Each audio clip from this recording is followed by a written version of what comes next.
हाय दोस्तों, welcome to Nisha creatives 25। चलिए video start करते हैं। सबसे पहले ग्लास बैंगल्स को लेकर उसके ऊपर फैब्रिक ग्लू लगाना है। ग्लू लगाने के बाद अब दूसरा बैंगल उसके ऊपर चिपका देना है। इसी तरह आपको 4 बैंगल्स एक साथ चिपकाने के बाद इसे सूखने के लिए छोड़ दीजिएगा। जब सूख जाएगा तब सिल्क थ्रेड को लेकर 80 टाइम्स रोल कर लीजिएगा। रोल करने के बाद अब इसे काटना है। अब बैंगल्स को लेकर बैंगल्स के अंदर ग्लू लगाना है। लगा के इस थ्रेड को बैंगल्स के ऊपर पूरी तरह कवर कर लेना है।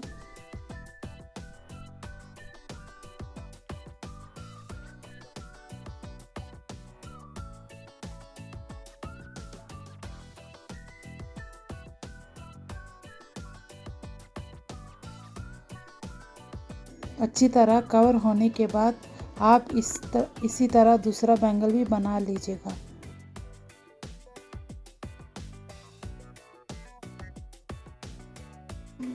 ग्लू लगाने के बाद अब इसके ऊपर मोती को लगाना है। इसी तरह आपको दूसरे साइड भी मोती चिपका देना है। मोती लगने के बाद अब मोती के साइड से लाइन खींचकर ग्लू उसके ऊपर स्टोन बॉल चेन चिपका देना है।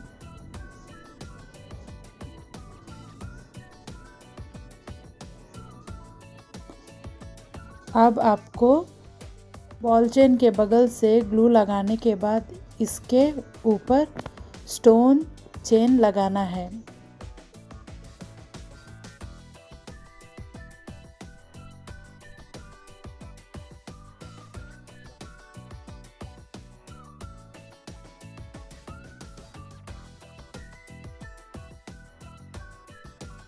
दोनों मोतियों के बीच में ग्लू लगाकर उसके ऊपर डायमंड शेप ऑरेंज स्टोन लगाना है। अब इसके चारों साइड ग्लू लगाने के बाद इसके ऊपर वाइट स्टोन चेन लगाना है। चारों साइड स्टोन चेन लगाने के बाद दूसरे साइड भी आपको सेम प्रोसीजर करना है। अब आपका बैंगल्स तैयार हो गया है। इसी तरह आपको दूसरा बैंगल भी तैयार कर लेना है। अब ब्लू वाला थ्रेड लेकर आपको 3 बैंगल्स एक साथ चिपकाने के बाद 80 टाइम्स राउंड करना है। राउंड करने के बाद काट लीजिएगा। अब ग्लास बैंगल्स को लेकर उसके अंदर ग्लू लगाकर अब इस थ्रेड को पूरे बैंगल्स के ऊपर अच्छी तरह कवर कर लेना है।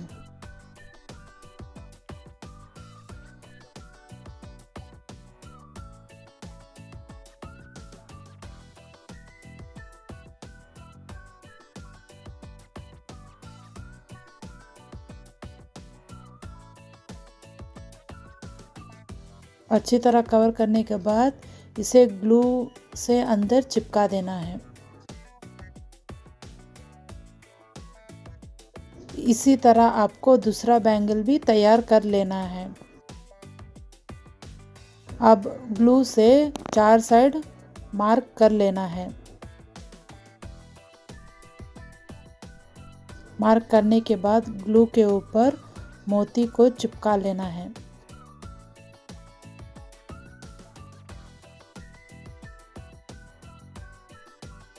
मोती को चिपकाने के बाद मोती के बगल से ग्लू लगाकर उसके ऊपर स्टोन चेन लगा देना है।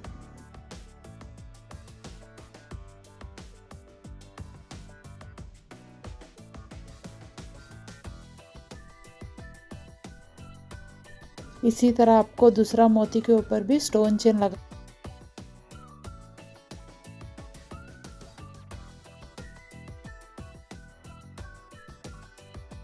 अब इस दोनों मोतियों के बीच ग्लू से डॉट्स बनाने हैं।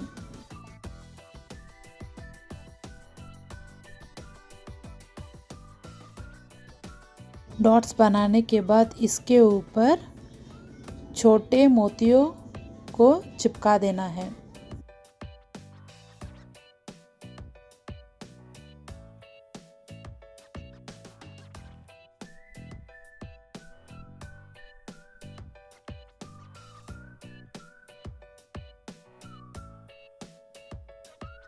इसी तरह आपको पूरे बैंगल्स में मोतियों को चिपका देना है